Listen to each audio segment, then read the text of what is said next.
என் அன்பு பிள்ளையே, உன் மனதில் உள்ள பாரத்தை இறக்கி வைக்கப் போகிறேன். நீ என்னிடம் கேட்ட எதுவும் நான் கொடுக்காமல் இருந்தது இல்லை. நீ என்னிடம் என்ன வேண்டி கேட்டாலும் வரன்களை வாரி வழங்குவேன். மனதில் தாங்க முடியாமல் இருந்த வலிகளையும் நான் காண்கிறேன். அதை நினைக்கும் பொழுது என் மனமும் துடிக்கிறது. துக்கத்திலும் உன்னுடன் இருப்பது என் கடமை. உன் நம்பிக்கையும் பலமும் எந்த அளவில் உள்ளது என்று வாழ்க்கை சோதித்து பார்க்கிறது. ஆனால் அழாதே என் பிள்ளையே. உனக்காக தயாராக இருக்கும் வெற்றி இலக்கு நிச்சயம் உன்னிடம் வந்து சேரும். அதை நான் உனக்கு கூடிய விரைவில் தரப்போகிறேன்.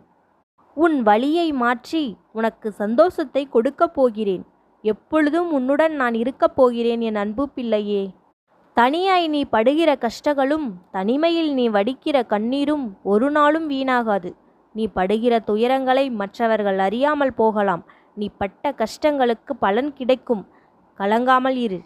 இன்று என் தரிசனம் உனக்கு கிடைத்ததால் நீ மிகப்பெரிய அதிர்ஷ்டசாலி. ஒருமுறை திருச்செந்தூர் வந்து சொல்லுங்கள், வாழ்வில் நன்மை உண்டாகும், வாழ்வில் சந்தோஷம் உண்டாகும், செல்வம் பெருகும் என்று. உன் சந்தோஷத்தில் வரும் கண்ணீர் பார்க்க என் மனம் ஏங்குகிறது. என் அன்பு பிள்ளையே, உன் பிள்ளைகளை பற்றி கவலை வேண்டாம், நான் பார்த்து கொள்கிறேன் என்று கூறியிருந்தேன். என் மீது முழு நம்பிக்கை வைத்திருந்ததால் அந்த பாக்கியம் உனக்கு கிடைக்கப் பெற்றது. என்னை நம்பி நீ உன் கடமையை செய். முயலும்போது உன் பிள்ளைகளுக்கு பாதுகாவலனாக நானே இருக்கிறேன். இதை நீ மீண்டும் ஒரு முறை உணர்ந்திருப்பாய். வாக்குப்படியே உன் வாழ்வில் என்றுமே நல்லதே நடக்கும்.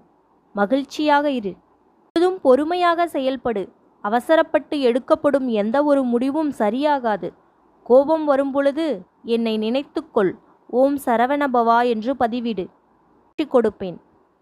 உன் உள்ளம் அமைதியாக இருக்கும் பொழுதுதான் உன் வாழ்க்கை சரியான திசையில் நகரும். அதனால் உன் மனதை சரியாக வைத்துக்கொண்டு தெளிவான அறிவோடு நேர்மறை சிந்தனையோடு செயல்படு. உன்